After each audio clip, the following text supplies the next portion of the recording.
This recipe is available in Marathi as well as English. For English, refer description below a video to see the ingredients and procedure to follow. Thank you.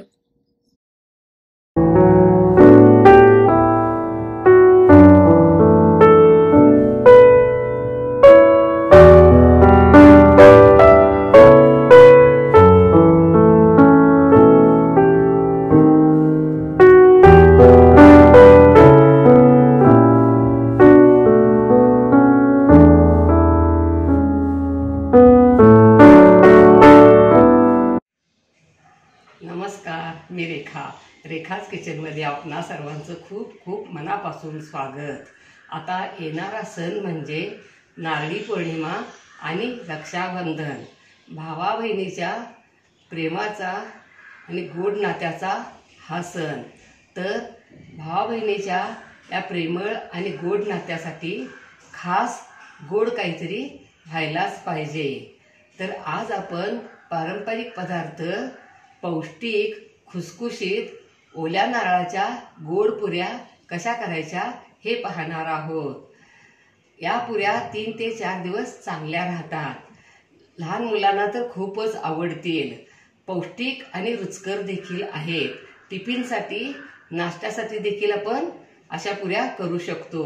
या अगोदर आपण 62व्या एपिसोडमध्ये ओल्या नारळाची बर्फी केली होती। तेव्हा आपण ओल्या नारळाचे आपल्या शरीराला कोणकोणते आयुर्वेदिकदृष्ट्या फायदे होतात हे जाणून घेतलं आहे। आणि 111व्या एपिसोडमध्ये नारळी भात केला होता। तेव्हा आपण नारळाच्या दुधाचे आपल्या शरीराला कोणकोणते आयुर्वेदिक फायदे होतात हे जाणून घेतलं आहे। आणि काही महत्त्वाच्या टिप्स देखील पाहणार आहोत। मी महत्त्वाच्या टिप्स अगोदर जरी सांगत असले तरी सुद्धा मध्ये आधी एखादी महत्त्वाची टिप सांगत असते, तेव्हा व्हिडिओ पूर्ण बघा। आणि आपणा सर्वांना माझ्याकडून नारळी पौर्णिमा आणि रक्षाबंधनाच्या प्रेमपूर्वक आणि मनपूर्वक गोड गोड शुभेच्छा। चला तर आपण आता ओल्या खोबऱ्याच्या गोड पुऱ्या करण्यासाठी लागणाऱ्या काही महत्त्वाच्या टिप्स जाणून घेऊया। या पुऱ्या प्रवासात न्यायला देखील खूप चांगल्या, 3 ते 4 दिवस चांगल्या राहतात। प्रथम खोबरं, गूळ आणि पाणी आणि मीठ घालून मिक्सरवर चालू बंद करत मऊ वाटून घ्यायचे। नंतर एका परातीत काढून त्यामध्ये बारीक रवा, वेलची, जायफळ, सुंठपूड घालायची आणि थोडं थोडं करत गव्हाचं पीठ घालून पुऱ्यांना मळतो त्याप्रमाणे पीठ मळून घ्यायचे। नंतर 10 मिनिटे झाकून ठेवायचे। तेल गरम करायला ठेवायचे। थोडं मळून आणखीन थोडं गोळ करून घ्यायचे। पोळपाटाला तेल लावून आणि लाटण्यालाही तेल लावून गोळा घेऊन पोळी लाटायची। वरती खसखस लावायची। नंतर वाटी किंवा एखाद्या डब्याच्या झाकणाने पुऱ्या कट करायच्या किंवा लहान लहान गोळे करून पुऱ्या लाटल्या तरी चालतील। तेलात एक छोटा गोळा सोडून बघायचा। गोळा वर आला की तेल असे गरम असावे। नंतर त्यात लाटलेली पुरी सोडायची। गॅस लो करायचा। पुरीवर झाऱ्याने तेल सोडायचे। एक बाजू तळल्यावर पालटून दुसरी बाजू तळायची।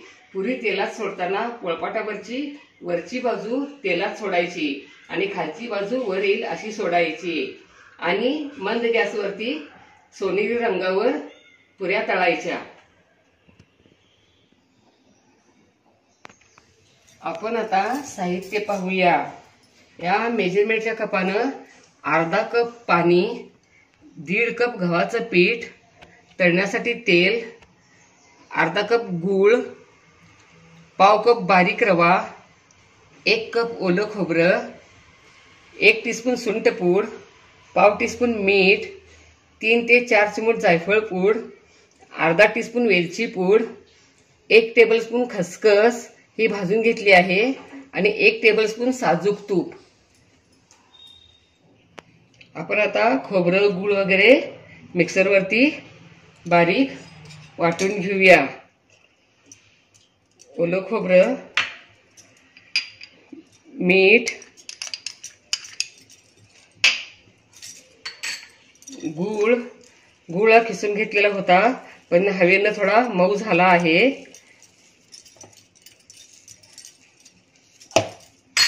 यामध्ये अर्धा कप पाणी घालूया आणि मऊ वाटून घेऊया। मिक्सरवर खोबरं गूळ पाणी वगैरे घालून मऊ वाटून झालं। आपण आता असं परातीत किंवा असं भांड्यात काढायचं आणि यामध्ये आता आपण रवा, जायफळ पूड, वेलची पूड, सुंठ पूड, साजूक तूप हे मिक्स करूया।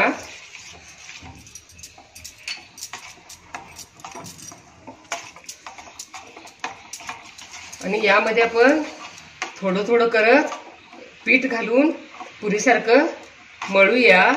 तुम्ही गव्हाच्या पिठाऐवजी रवा किंवा मैदा दोन्ही समान घेऊन घेतलं तरी चालते।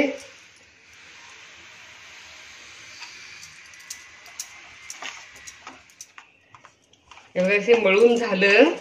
गोड तुम्हाला आवडत असेल जास्त तर आणखीन थोडा गुळ घातला तरी चालतोय आणि गव्हाचं पीठ लागलं तरी घातलं तर चालतंय। मला इथं आणखीन अर्धा कप गव्हाचं पीठ लागलेलं आहे। आणि आता हे असं मळून झालं, याला थोडासा तेलाचा हात लावूया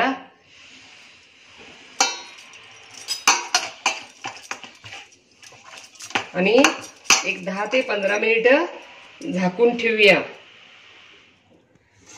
15 मिनिटे झाली, आपण आणखीन थोडं तेलाचा हात लावून आपण मळून घेऊया। एक 2-3 मिनिटच मळायचं आहे आणि तोपर्यंत आपण लाटून घेईपर्यंत पॅन मध्ये तेल गरम करायला ठेवूया। गॅसची फ्लेम मीडियम टू स्लो ठेवूया।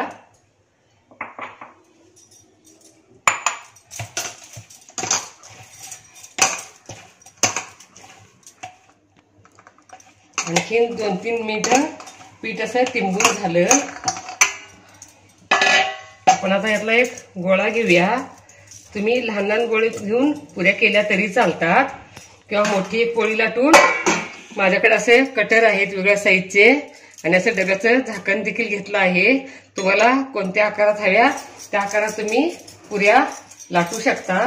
आपण आता जरा पोळपाटाला तेल लावूया आणि लाटण्याला देखील तेल लावून घेऊया आणि म्हणजे चिकटणार नाही। आणि आता याची पोळी लाटूया मोठी, जास्त पातळ लाटायची नाही, थोडीशी जाडसरच लाटायची। मग एवढी पोळी लाटून झाली, आपण याच्यावरती थोडी अशी खसखस घालूया, त्यामुळं पुऱ्या आणखीन टेस्टी आणि रुचकर लागतात। आपण भोपळ्याच्या घारग्यांना वगैरे कसं लावतो ना तसं लावायचं। तुम्हाला आवडत असेल तर तीळ लावले तरी चालतात। आणि आता आणखीन थोडं लाटूया म्हणजे खसखस आपली चांगली ह्याच्यावरती चिकटून राहील, नाहीतर तेलात खसखस सुटायची शक्यता असते। अशी मोठी पोळी लाटून झाली आणि याला खसखस देखील लावून झाली। बघा अशी जाडी ठेवायची आहे इतकी। आणि आपण आता पुऱ्या कट करूया।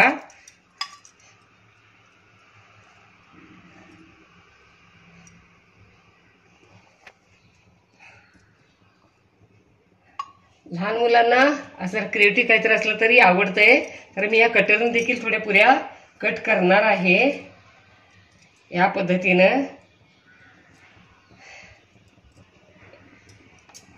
आता आपण हे काढूया।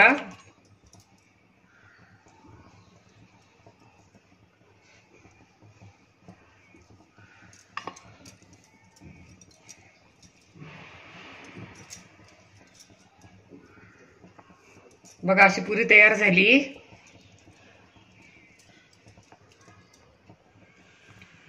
मोठी पोळी लाटून अशा पुऱ्या कट करून झाल्या। अशा थोड्या थोड्या लाटून तळल्या तरी चालतंय किंवा एकदम सगळ्या लाटून ठेवून तळलं तरी चालतंय। आपण आता तेल गरम झालंय का बघूया। असा एक छोटा गोळा टाकूया। हा गोळा वर आला म्हणजे तेल गरम झालं आहे।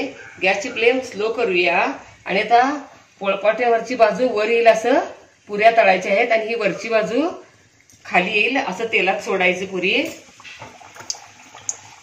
आणि त्याच्यावरती असं तेल असं उडवत राहायचं.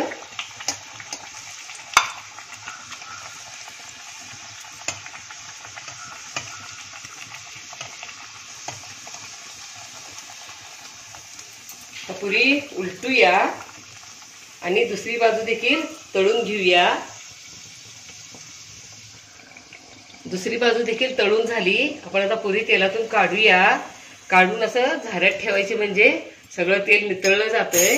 आणि बघा किती टम्म फुगली आहे आणि किती छान रंग देखील आला आहे.